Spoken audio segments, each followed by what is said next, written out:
que nous avons M. Peter au standard? Bonsoir à vos invités, Président Badakani, M. Luc Michel et toute l'équipe. Je vais donner mon petit point de vue pour la thématique d'aujourd'hui parce que j'ai un peu très mal, parce que je sais pas écouter. Mais anyway, on va toujours aller de l'avant pour le combat. Vous savez quoi? Quand j'entends dire que M. Macron va partir dans le village de son président, ça me fait un peu rire. Mais avant ça, je vais faire très brièvement une analyse. Ce n'est pas pour choquer M. Luc Michel, mais c'est mon opinion et je vais garder ça tous les jours parce que j'ai toujours maintenu le même principe. M. Déby, j'ai toujours dit, a été un personnage très atypique, c'est-à-dire qui est un peu versatile de son attitude avec Paris et puis son attitude avec la zone CEMAC, c'est-à-dire l'Afrique centrale, et avec également le mouvement panafricain qui a été mis en marche depuis que M. Gbagbo a été transféré à la haie à l'époque. Vous comprenez? Pour moi, quand on dit qu'on est panafricaniste, on ne discute peu avec celui qu'on combat, l'impérialiste. Et le premier, c'est la France, le second, c'est USA, dans le sens géopolitique du thème. Mais avec lui, c'était un pied dedans et puis un autre pied à l'extérieur. Ça ne marche pas. Et on ne fait pas ça avec le français, parce que je les connais très bien, je sais comment fonctionne le Quai d'Orsay et son comment on appelle ça, son système de, comment on appelle ça, de conquête de continents tels que l'Afrique. Quand tu traites avec un Français, tu vas jusqu'au bout. À partir du moment où tu deviens traiteur, on te traite. Comme ils ont fait à beaucoup de présidents africains. Je cite Kabila et lui-même, Thomas Sankara. Non, lui, c'est un vrai panafricaniste qui a été assassiné. Mais pour le cas de M. Déby, je ne fais pas son procès, non. Mais je critique l'attitude qu'il avait, qui a été les conséquences de ce qui est arrivé. Quand on est un pays, qu'on a une armée forte, on a une logistique forte. C'est-à-dire que quand on est doté d'une logistique, on ne traite plus avec celui qui peut trouver des solutions pour te contrer. Et malheureusement, c'est ce qui est arrivé avec la République du Tchad, qui, au départ, quand la France démontrait qu'elle était pour l'opération Barkhane et l'opération, je n'ai pas trop retenu l'autre nom, celui du Tchad, c'était tout nouveau, tout beau, et c'était un beau mariage. Mais quand M. Déby a démontré son caractère panafricaniste, il a franchi une ligne rouge qu'on ne fait pas avec la France. Et Le Drian a convaincu M. Macron qu'il va arranger la situation. J'ai des informations très chaudes, je vous le dis en vérité. Donc, aujourd'hui, il y avait 3 personnes qui étaient sur la liste. Après lui, il y a une autre personne qui est visée. Je tais le nom pour l'instant. Et il y a une 3e personnalité également qui est visée pour enfin faire taire l'élan de panafricanisme qui a été prôné depuis quelque temps et qui commençait à faire perdre le territoire français, c'est-à-dire le cas de Afrique centrale, RCA, qui a échoué parce que Bozizé n'a pas été à la hauteur. Voilà pourquoi aujourd'hui, ils veulent démontrer à tous ceux qui vont tenter de prôner cette histoire de contrat indépendance ou bien des accords, il passera à tabac. Maintenant, qu'est-ce qu'on fait? On parle de Le Drian, ok, mais qu'est-ce que nous faisons pour contrer ce contre-espionnage français qui est implanté actuellement en Afrique centrale? Je laisse ce point d'interrogation. Je dis merci beaucoup, très bientôt, and bye. Également à vous, Voilà. Monsieur Peter. Voilà. Nous allons prendre un dernier plan. Il s'agit Voilà. de Paul depuis... Écoutez, excellent. Excellent. Ce monsieur s'appelle Peter. De temps en temps, il intervient sur Africa, la chaîne panafricaine qui est un peu dévoyée maintenant, hein, avec les prises de position comme ça d'un certain Badakani qui a une très grande gueule, hein, et puis qui est une figure de pro de cette chaîne-là. Malheureusement, ils sont hors sujet. Alors, je me dis quoi? Je me dis, bon, ils ont été corrompus par ce monsieur Idriss Déby. Dans tous les cas de figure, ils ont faux. Bah oui. Parce que qu'est-ce qu'ils disent? Depuis son décès, ou même bien avant même son décès, ils disent que c'est un panafricain. Mais en quoi il est panafricain? Et moi, j'ai déjà fait des vidéos où j'étais déjà stupéfait, j'étais déjà surpris, j'étais déjà étonné. Je dis, mais qu'est-ce que c'est que ça? Je me posais beaucoup de questions. Et là, quand je vois l'intervention de ce monsieur Peter, je ne sais pas qu'il habite en Écosse, ou je sais pas, en tout cas, il intervient de temps en temps, mais c'est un monsieur qui, par contre, connaît la géostratégie, et pour le coup, lui, c'est pas usurpé, comme certains. Voyez-vous? Il a toujours une analyse qui est très lucide, qui est très posée, et qui est très claire. voyez, et il est honnête intellectuellement, parce que c'est ce qui manque à Banda Kani et consorts. Mais oui, parce que je vous dis, la chaîne panafricaine, moi j'ai déjà, à l'époque, je commençais à me poser des questions quand je voyais qu'ils ne critiquaient pas Paul Biya. Voilà, il y a certains présidents, paraît-il même, qui ne critiquent pas aussi celui du Bongo, enfin, celui du Gabon, hein, le fils Bongo, Ouma Bongo et puis le fils, hein, Ali Bongo, il ne les critique pas. Qui encore? Il y en a comme ça quelques-uns qui ne critiquent pas. En fait, c'est leur, comment dire, joker ou comment dire, totem, d'une certaine façon. Il ne faut pas toucher. Et donc, je me pose la question de savoir, est-ce que M. Déby n'a pas corrompu toute cette équipe-là de, comment dire, Afrique Média? Je me pose des questions. Et il y a beaucoup de gens, comme moi, qui se posent aussi des questions. Et là, je crois qu'ils ont, comment dire, ils ont franchi la limite là, au point de vue crédibilité. C'est-à-dire qu'ils perdent leur crédibilité. Là, maintenant, là, il y en a qui ont déjà détecté ça il y a longtemps, hein, mais là, je pense qu'avec la mort de Idriss Déby, on est arrivé au bout. Et ils s'enfoncent parce qu'ils ne veulent même pas chercher à comprendre. C'est incroyable. Et quand ce monsieur l'appelle, et quand je l'ai écouté aujourd'hui, je me suis dit, ouf. Quand je dis ouf, je dis que... Mais heureusement qu'il y a des gens qui appellent quand même pour essayer de sauver Afrique. Parce que lui, il appelle régulièrement. Hein. C'est incroyable. Il a tout dit. Il a dit, mais il a un pied dedans, un pied dehors. Et d'ailleurs, je dis, mais je pose la question à Banakani et consorts, Banakani et compagnie, quand est-ce qu'ils considèrent que Idriss Déby est panafricain? Parce qu'il est resté au pouvoir pendant 30 ans. Donc, à partir de quand?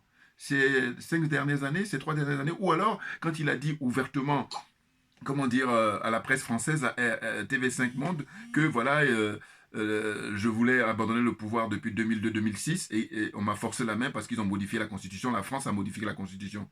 Et c'est à partir de là, vous considérez qu'il est panafricain? Non, mais c'est incroyable. J'ai dit, mais on est à l'heure d'Internet, on est à l'heure des réseaux sociaux, donc par conséquent, les gens sont informés, les gens sont avertis maintenant. Donc on ne peut pas dire n'importe quoi, on peut le vérifier facilement.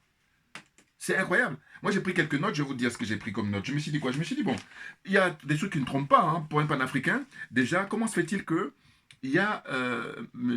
Emmanuel Macron aujourd'hui, vendredi, 23 avril 2021, il est là-bas pour les obsèques de M. Idriss Déby. Ça ne trompe pas. Dites-moi s'il y a eu un précédent. C'est-à-dire que les dirigeants africains, panafricains, les vrais, les pères d'indépendance, hein, je cite habituellement, de passage, Ahmed Sékou Touré, Patrice Lumumba, Kwame Nkrumah, Barthélemy Bokanda, hein, Modibo Keïta. Dites-moi, est-ce qu'il y a eu un dirigeant français qui est allé là-bas sur place pour les obsèques? Les obsèques de M. Félix Houphouët-Boigny, père de la France-Afrique, il y avait dans un avion, je vous dis c'est historique, c'est du jamais vu, il y avait tout le Gotha, la politique française, dans le même avion pour aller rendre hommage à Félix Houphouët-Boigny. Et ça avait tout dire.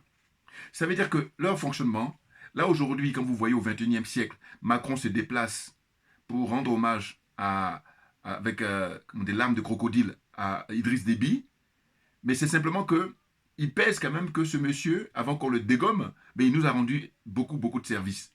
Et d'ailleurs, ça va continuer puisque tout de suite on met son fils. Et là, l'ordre constitutionnel, on s'en fout. Mais par contre, dans d'autres pays comme en République centrafricaine ou comme au Mali, là on dit non, il faut respecter l'ordre constitutionnel. Mais j'ai dit, mais tous les gens qui sont africains comme moi et qui ont les moyens médiatiques et financiers, vous faites quoi? C'est ça que je me dis, quoi. Ça, je ne comprends pas. C'est démentiel, hein. Et du coup, je dis, mais qui ne dit rien consent? Vous êtes aussi comptable de tout ce que vit le peuple africain, ce qu'on nous fait. Et je dis encore une fois, quand il n'y a pas mort d'homme, on peut négocier. Mais là, il y a beaucoup de gens qui meurent depuis fort longtemps. Des millions d'Africains meurent depuis fort longtemps.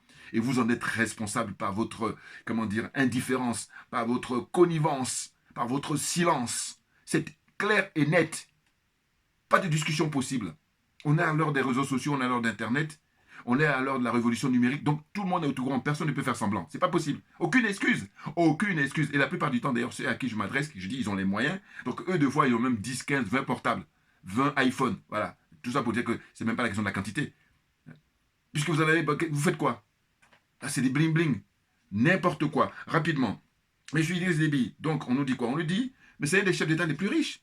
Mais depuis quand un panafricain est riche? Depuis quand? Thomas Sankara, quand il mourait, il avait qu'une seule guitare comme patrimoine. Vous voyez? Ahmed Sékou Touré, son épouse, elle vient de mourir, là, sa veuve, elle vient de mourir il n'y a pas très longtemps. Eh bien, on a vu qu'il n'y a pas grand-chose. Et donc, dites-moi de la liste des pères d'indépendance, qui? Donc, ces gens-là, ce qui les intéressait, ils s'étaient d'abord désintéressés. Hein? C'est-à-dire que ce n'est pas le matériel qui les préoccupait. Ce qui les préoccupait, c'était comment faire pour que le peuple y trouve son compte. C'est-à-dire que les intérêts du peuple soient préservés et la dignité africaine soit mise en avant. Oh là, Idriss Déby, voilà quelqu'un qui ne sait même pas s'exprimer. Et donc, il a été récupéré par la France. C'est leur cobaye d'une certaine façon. C'est-à-dire qu'ils l'ont récupéré très tôt. Ils l'ont mis à l'école de guerre, dans une école qui est au nord de la France, là. Voyez-vous?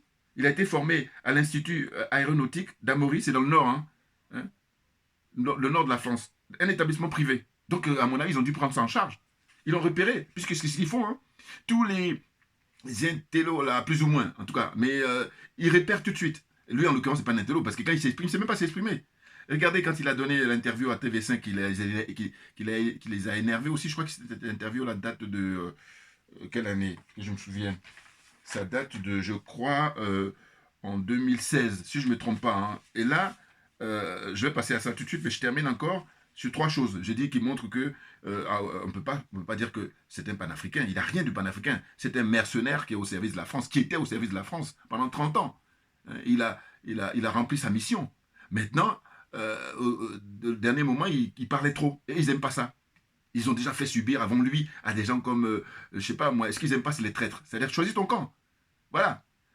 Je pense à, comment on appelle ça, le président libyen, enfin libyen. Non, le guide libyen, lui, c'est autre chose. Ah ben oui, c'est autre chose. C'est vrai qu'il est resté 40 ans, un peu plus, mais ça n'empêche qu'il a financé beaucoup de projets, comment dire, en Afrique. Et c'est d'ailleurs quand ils l'ont tué, aucun chef d'État n'a levé le petit doigt, alors qu'il les a tous financés. C'est ça qui est extraordinaire. Oh, Idriss Déby, il a financé qui? Idriss Déby est un homme d'affaires. Il a beaucoup d'affaires. Et là, les gens sur le plateau de Afrique Média, je ne sais pas qu'est-ce qu'ils ont fumé, qu'est-ce qu'ils ont bu, mais ils sont à côté de la plaque. Ils sont hors sujet. Et le pire, c'est qu'ils continuent, au lieu d'arrêter. C'est comme à croire qu'ils ne lisent pas. Parce qu'il y a déjà même des gens qui interviennent pour dire, mais arrêtez votre char, arrêtez votre cirque. Et là, on leur dit, non, il faut recadrer le débat, n'importe quoi. Tous ceux qui sont dans la vérité, on dit de recadrer le débat, alors que c'est eux qui devaient recadrer leur débat, parce que comment dire que Idriss Déby est un panafricain? Mais c'est n'importe quoi.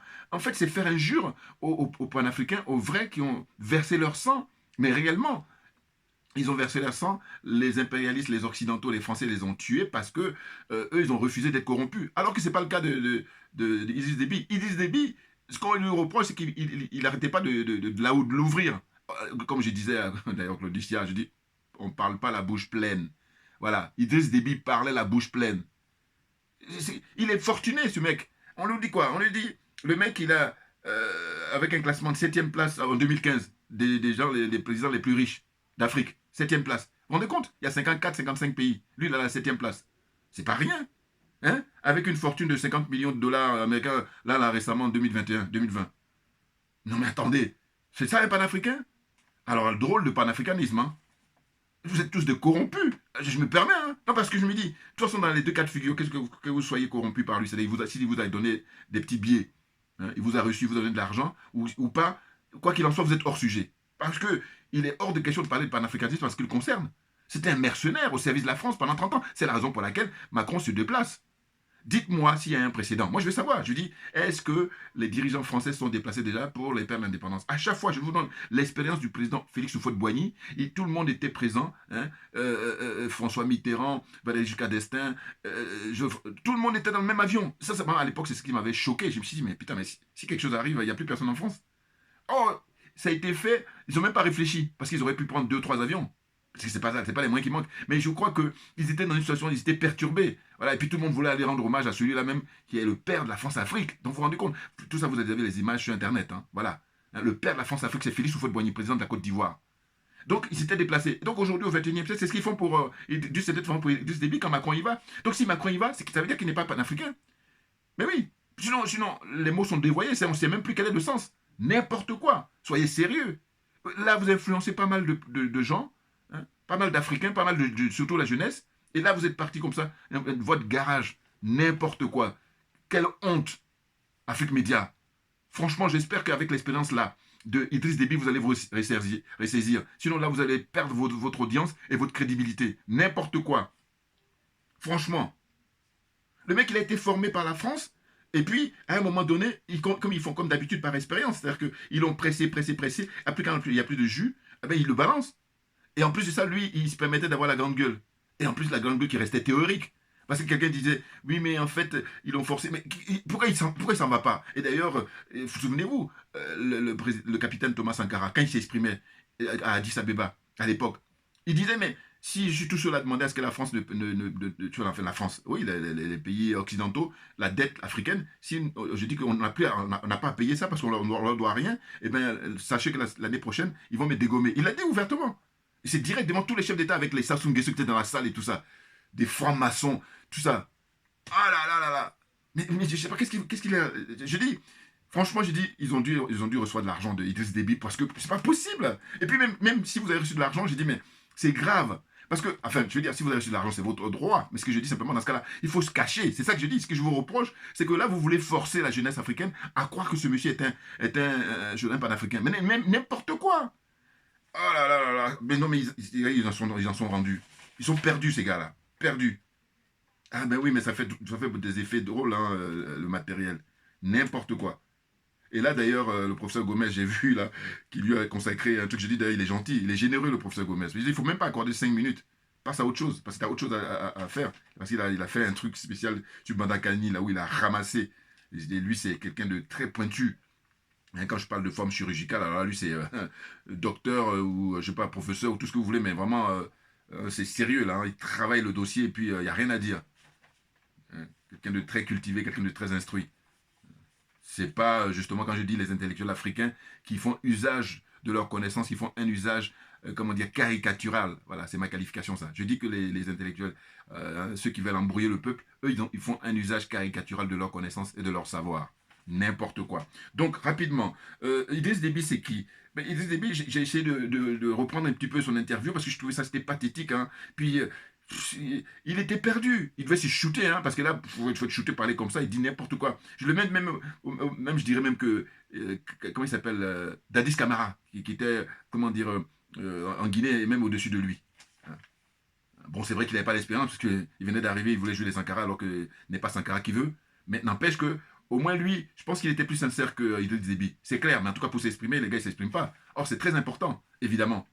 Donc là, dans cette interview-là, il y a le journaliste qui lui dit comment on peut expliquer la longévité des chefs d'État africains. C'est sur TV5, ça a dû passer en 2016. Vous pouvez le retrouver ça sur Internet. Hein. Voyez-vous? Et lui, il répond je suis un homme, enfin, je ne suis pas un homme heureux. Voilà. Je n'ai jamais été heureux. Vous voyez? Il montrait là. Parce que je n'ai pas eu une jeunesse comme tout le monde. Bon, je résume un peu rapidement parce que je n'ai pas tout repris. Hein, j'ai eu ma jeunesse dans les guerres. Au sortir de la guerre, j'ai eu cette responsabilité d'être président. Voilà, les Français l'ont mis là, c'est un truc que l'on. Hein, c'est leur cobaye, je vous dis. Hein, j'aurais souhaité moi-même en 2002 m'arrêter, comme j'avais promis pour un second mandat, c'est-à-dire en 2006. Hein, et il prend comme témoin Omar Bongo de son vivant. Hein. Je dis dans la politique africaine, la France intervient souvent. Je n'ai pas demandé, la France est intervenue pour changer la constitution. Voilà, ils ont amené quelqu'un là-bas de force et ils ont modifié sa constitution. Vous vous rendez compte? C'est n'importe quoi. Bongo père était témoin à Paris. Hein. Donc il dit, c'est toujours la France qui fait et qui défait. Hein. Alors pour la Constitution, il avait dit ouvertement qu'il avait refusé. Mais il dit, c'est la France qui critique. Hein. En fait, voilà, au four et au moulin, et puis même, j'allais dire, ils font ce qu'ils veulent, c'est le cobaye. Le cobaye, on fait ce qu'on veut. Vous voyez, c'est ça. C'est leur homme de main, il est là, il faisait le sale boulot, et puis maintenant le moment est arrivé de le dégager parce qu'il commençait à trop parler, et puis ça, ils ont fait même ça aussi à Omar Bongo. Bon, lui, ils ont gardé quand même un petit respect, mais ça n'empêche qu'ils n'ont peut-être pas tué comme ça sauvagement, comme ils l'ont fait pour le colonel Kadhafi, mais là, à la clinique où il était, ils ont dû écourter sa vie. C'est clair. Puis le chantage qu'ils lui ont fait sur les biens mal acquis, tout ça. Vous voyez, l'humiliation, c'est propre à eux. Hein. Ah oui, ils t'humilient. Et t'humilier, c'est le minimum, parce qu'à la limite, bon, là, il est mort. Mais quand tu es vivant, mais ça fait partie de ce qu'ils ont fait au président Gbagbo. Attendez, retenez bien qu'il y a des trucs comme ça chez eux. Hein. Et t'humilier, ça fait partie de leur truc. Je vous dis, l'oligarchie française, 1, l'argent c'est leur dieu. 2, manipuler les gens. Et 3, hein, humilier les gens. Voilà. Mais il y en a d'autres, mais il y a 3 comme ça que moi j'ai retenu. Hein, en tant que spécialiste de la France. Accessoirement, je suis spécialiste de la France. N'importe quoi. Donc je termine, il dit quoi? Il dit, l'Afrique est dans la main de la France en changeant la constitution, voilà, comme ils veulent. Voilà. Il dit qu'il a donné sa parole, à savoir qu'il devait quitter le pouvoir normalement en 2006 au plus tard, voilà, voyez, en tant que soldat, voilà, parce que lui, il a été formé ici, hein, je vous dis, un institut d'aviation, en tant que pilote. N'importe quoi. Donc depuis 2006, il avait dit qu'il allait renoncer au pouvoir. La guerre, donc il dit il y a deux choses qui ont fait qu'il est resté, c'est la guerre et la France qui l'ont obligé à rester au pouvoir. Et il ajoute que c'est ceux qui ont changé la constitution qui le critiquent. C'est les mêmes. Voilà. Ils le ballottent, ils font ce qu'ils veulent et tout, perturbés psychologiquement, puis ils le tiennent par le matériel, et puis par plein de trucs comme ça. Et puis il est trop léger, hein. Quelqu'un qui s'exprime, je vous dis. Moi, il me fait. Il y a quelqu'un qui. Je ne sais pas si vous connaissez un petit peu. En France, il y a un imam qui s'appelle Chalgoumi. Hein, vous regardez sur Internet, Chalgoumi, vous mettez, vous allez voir, quand il parle, mais moi je dis, pour être de bonne humeur, je mets pour rigoler, parce que voilà, quand je l'écoute, tu es mort de rire, là au moins, ça, voilà, parce que c'est, il dit n'importe quoi, ça n'a pas de sens, ça parle dans tous les sens. Bon, lui, encore, je suis comme ça atténuante parce qu'il n'a pas de formation, c'est un boucher, ouais, je crois qu'il a été boucher, la boucherie, bon, on peut comprendre. Mais là, Idriss Déby, quand même, il a fait un petit parcours, hein, après le bac et tout ça, mais le mec, il s'exprime, mais c'est n'importe quoi. Et les Français, alors là, pour le coup, ils étaient trop contents, les dirigeants français, tout le temps. C'est pour ça que Macron a été, il faut bien comprendre une chose. Et là, quand tu vois que Macron va là-bas même si c'est, comment dire, des larmes de crocodile, mais ça n'empêche qu'il va sur place. C'est tout un symbole. Vous voyez, comme on dit, le criminel revient sur le lieu du crime. Mais d'une certaine façon, moi, ce que je veux qu'ils retiennent, les Badakani et compagnie, c'est de dire que depuis quand vous avez vu que les chefs d'État africains, enfin français du moins, hein, les patrons de la France-Afrique, là, depuis quand ils sont allés en Afrique pour célébrer ou pour, j'allais dire, les funérailles d'un leader africain qui les contestait? Depuis quand? Dites-moi s'il y a un précédent. Moi, je vais savoir. Hein. A priori, je pense qu'il n'y en a pas. Donc, ça veut dire que ces genres d'exemples-là montrent que à aucun moment, Idriss Déby est un panafricain. Hein? Idriss Déby ressemble plus à un Bob Denard du 21e siècle, que dis-je? Hein? D'ailleurs, j'ai une photo de Bob Denard, là, je vais vous montrer. Allez, Bob Denard. Vous voyez, bon, je dis que je vais faire une vidéo sur lui là prochainement. C'est lui, là, Bob Denard. Hein, c'est lui. Et d'ailleurs, je vous dis, à l'époque, il y a un homme politique français, quand il était traduit au tribunal, qui a dit qu'il était venu au tribunal spécialement pour soutenir ce qu'il a qualifié, Bob Denard, de corsaire de la République. Vous vous rendez compte? C'est des trucs comme ça que je retiens, parce que je me dis, mais comment on peut dire ça? D'une certaine façon, en disant ça, ça veut dire qu'on accorde une importance. C'est réel, mais bien entendu, corsaire de la République. Vous voyez? Et d'ailleurs, même ce truc-là, c'était pour une conférence qui devait se tenir. Et le titre, c'était Projection de débat, hein, Bob Denard, profession mercenaire. Voilà, France-Afrique. Vous voyez? C'était à la librairie Monde Libertaire. Ils ont projeté un film sur lui. Et puis après, c'était les aventures de ce mercenaire de la République. Voilà, mercenaire de la République. Il était aussi titré comme ça, Bob Denard. Et je vais vous dire, tous les dégâts qu'il a commis, lui, pour déstabiliser les pays africains. Rappelez-vous, Bob Denard. Hein, c'est ça, ce monsieur-là. Il est plus vivant, mais vraiment, il a aidé beaucoup sur la France pour comment dire, faire partie des chefs d'État, les assassiner, tout ça. Et là, aujourd'hui, Idriss Déby, il est dans la même trempe. Franchement. Et puis, je vous dis, reprenez cette émission-là et puis écoutez les gens qui sont intervenus. Les gens qui ont bien parlé. Hein, et puis là, ils sont gênés, là, les gens qui donnent la parole là, sur Afrique Média. Là, et puis ils disent, non, il faut recadrer, machin. Non! Les gens sont dans la vérité. C'est vous qui êtes dans le mensonge. Vous êtes en train d'induire les gens en erreur. N'importe quoi. À considérer Idriss Déby comme panafricain. Mais depuis quand? Non, mais soyons sérieux. Votre chaîne, elle est suivie. Et moi, je vous dis, où j'ai commencé à prendre mes distances, c'est quand j'ai vu que Paul Biya, il critique jamais Paul Biya. Mais j'ai dit, mais non, mais lui, c'est un élément, un des parrains de la France-Afrique. Hein? Un parrain très important. Bon, c'est vrai que lui, il bavade pas, c'est vrai. Lui, alors là, même, lui, il fait économie de parole. Voilà, ça, c'est sûr. On va dire que lui, c'est l'opposé de Idriss Déby. Voilà. Mais Idriss Déby parle pour ne rien dire. Quand il est en meeting ou bien quand il est devant les journalistes français, non. Pourquoi il n'est pas sorti du franc CFA? Regardez. Alors là, c'est le nerf de la guerre. Ah ben bien entendu. Pourquoi il n'a pas demandé la fermeture des bases militaires françaises? Or ça, c'est les deux piliers pour rompre avec la France. Et maintenant, pour terminer ma vidéo, ce que je voudrais dire, c'est de dire que là, les années qui viennent, il y a les combattants et puis il y a les gens qui réfléchissent. Et ceux qui veulent vraiment que l'Afrique se libère. Et nous sommes dans la continuité des peines d'indépendance. Ça veut dire quoi? Ça veut dire que, posons-nous des questions, à savoir quoi? À savoir que, est-ce que c'est normal que la France considère que les pays d'Afrique noire lui appartiennent? Les pays lui appartiennent? Ces pays-là appartiennent à la France? Est-ce que c'est normal? Parce que c'est ce qui se passe. Hein? Je vous dis, regardez le franc CFA. Qui est-ce qui est dedans? Alors qu'initialement, il y avait pratiquement toutes les colonies, parce que la France a colonisé aussi des pays en Asie. Eh bien, ils avaient le franc CFA là-bas, au Maghreb, c'est-à-dire, je pense, à l'Algérie, au Maroc, à la Tunisie, Mauritanie, tout ça. Mais Aujourd'hui, au XXIe siècle, ils y sont plus. Ils sont tous partis même avant le XXIe siècle.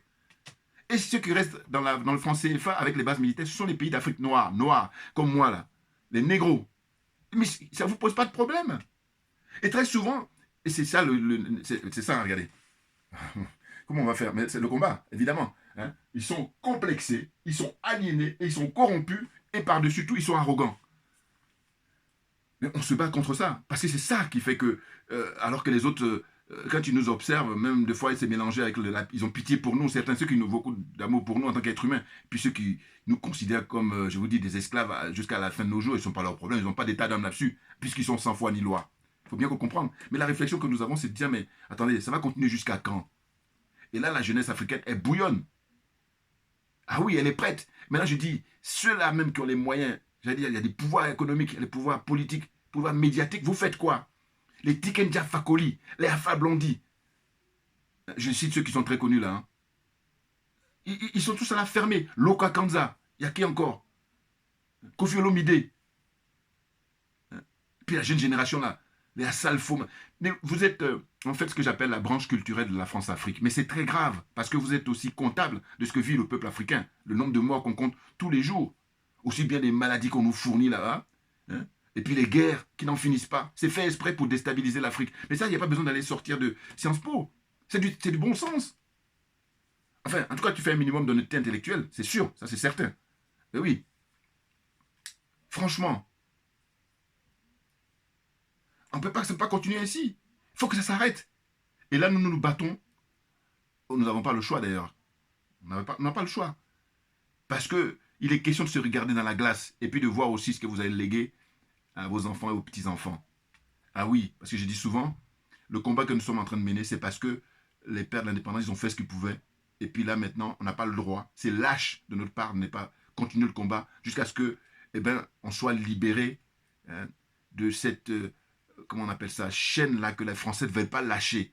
On doit les obliger à la lâcher. Simplement, il faut que nous tous, on s'y mette. Il y en a là, ils ont les miettes et puis ils sont contents de ça. Et puis à Alassane Ouattara, on coupe les têtes des gens là-bas. Tout ça pour préserver les intérêts français. Vous vous rendez compte? Les partisans de ces gens-là, les partisans de Ouattara, les partisans de Patrice Talon, les partisans de, comment dire, Idriss Déby, les partisans de Paul Biya, les partisans de, qui encore? Macky Sall. Mais vous faites quoi? On est les Noirs, négros, on est les seuls êtres dans le franc CFA. Les autres sont partis. La Tunisie est partie d'abord. Le Maroc est parti. L'Algérie est partie. Ils ont quitté le franc CFA. La Mauritanie n'est pas dans le franc CFA. La Mauritanie. Madagascar n'est pas dans le franc CFA. Alors, c'est quoi votre problème? Franchement, à considérer Idriss Déby comme un panafricain, n'importe quoi. N'importe quoi. Ça fait pitié ce qu'il lui a infligé, mais c'est simplement que, je vais dire à un moment donné, regardez ce qu'il touche. Le mec, il a beaucoup d'argent. C'est parce que c'est ça. Il faut bien comprendre, un panafricain, ce qu'il est désintéressé. C'est-à-dire qu'il importe, c'est défendre l'intérêt général. Or, à aucun moment, comment dire, Idriss Déby a défendu l'intérêt général. Il a passé son temps à tuer son peuple. Je dis les 30 ans qu'il est resté au pouvoir, il faut compter le nombre de morts. Parce que là, comment on appelle ça, son prédécesseur, on l'a jugé là au Sénégal. Mais j'ai dit, on lui reproche 40 000 morts, mais Idriss Déby, lui, ça doit être multiplié par 4 ou par 5. C'est-à-dire que 160 000 morts. Au moins, au moins. N'importe quoi. Franchement. J'espère que, franchement, avec cette expérience-là, vous allez vous ressaisir. Autrement, c'est fini. C'est définitif. On va même plus suivre Afrique Média. Parce que, mais quel est l'intérêt? Parce qu'on veut des gens pour qu'ils puissent éclairer le peuple. Qui puissent être en harmonie avec les aspirations du peuple, les aspirations de la jeunesse africaine. Et non pas des gens là qui sont corrompus et puis qui sont là pour abrutir les gens. N'importe quoi. Franchement. Allez, on lâchera rien. Et comme d'hab, regardez, on est au taquet là. Voilà. On lâchera rien. Merci pour votre attention et à très bientôt. Merci bien.